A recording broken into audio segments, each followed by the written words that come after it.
So one of the first songs that I wrote that I felt really good about was Under the Neon Lights, and that was one of the, I kind of really remember like those times you put the pen to paper and you're sitting there with your guitar noodling around, and then you kind of take a step back and you're like, wow, all right, that's cool. That's not sometimes you try to force too much into a song, but that was one of the first times I kind of was like, wow, damn, this is something that I would play for other people. And one of the main focuses when I wrote this song was that I wanted the hook to happen very early in the song. I wanted it to be one of those songs that started with the chorus, because I just wanted I want to have something that within the first 10 seconds, the listener already knows the main hook and is already kind of like roped in. Kind of like there's a lot of songs that, like "She Loves You" by the Beatles starts with the main chorus. So I was just sort of looking for something that would kind of grab people's attention, and then I worked around and then kind of noodled around my guitar till I found a nice little like opening riff that really kind of was captivating. And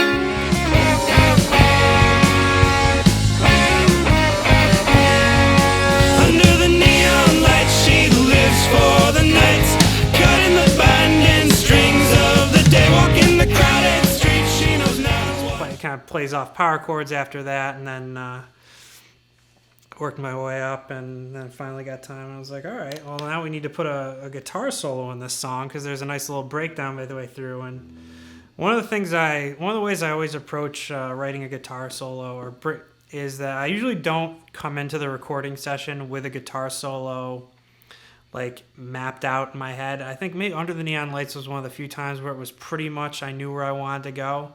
But a lot of times I come in with like 4 or 5 ideas, and then really listen to how the mix is coming and kind of go and play off of that. Because sometimes as the other instruments get added in and things come to light, you kind of get new melodic ideas, and the song kind of goes a different way. And the main purpose of any guitar solo, in my opinion, is to serve the song.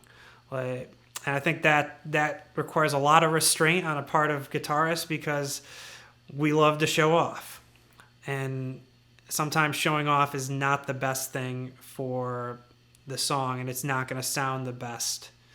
Like, it's not going to help the song be the best it can be. I guess that's why I say I'm a singer-songwriter before a guitarist, because everything I do is for the song and not for my guitar. But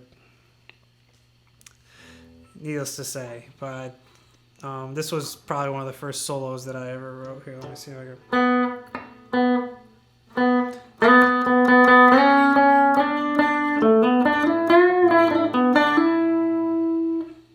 That was like the first. I kind of had that melodic idea, except I played that as if this guitar was tuned down a half step. I liked the song, so it really would go.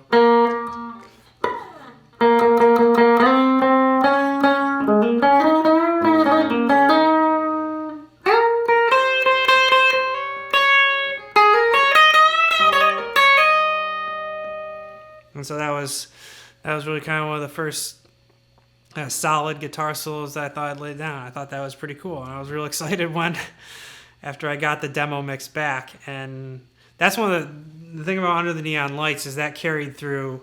I mean, that's been through so many iterations. I think in my notebooks over there, I probably have 3 or 4 like scrapping verses and cutting this and doing that. I remember the first recorded version of it was in my one of my public relations professors in his house. He had a recording studio set up, and he was my faculty advisor in Newhouse, and so he invited me. He was a musician too, so we both would talk music more than we would actually talk about my classes, but he invited me to cut a few demos at his house, and I would say like that. Someday I have to go back and listen to that version compared to what I released for my EP from here, because it would be night and day, and I think that just shows the progression of it's kind of funny. Songs sort of progress in such a strange way. I know like a lot of people, if if you're not in this, if you're not behind the scenes, you just kind of hear the finished product on the radio. But it's quite a journey to get there, and there's a lot of bumps along the road, and things don't even. There's days you leave and you're like, this is never gonna make it, and then you just add a. It's just a couple things are missing. Something's missing. You find the piece that's missing, and all of a sudden the whole thing comes together in a beautiful way, and that's the kind of collaborative power of music, of writing music.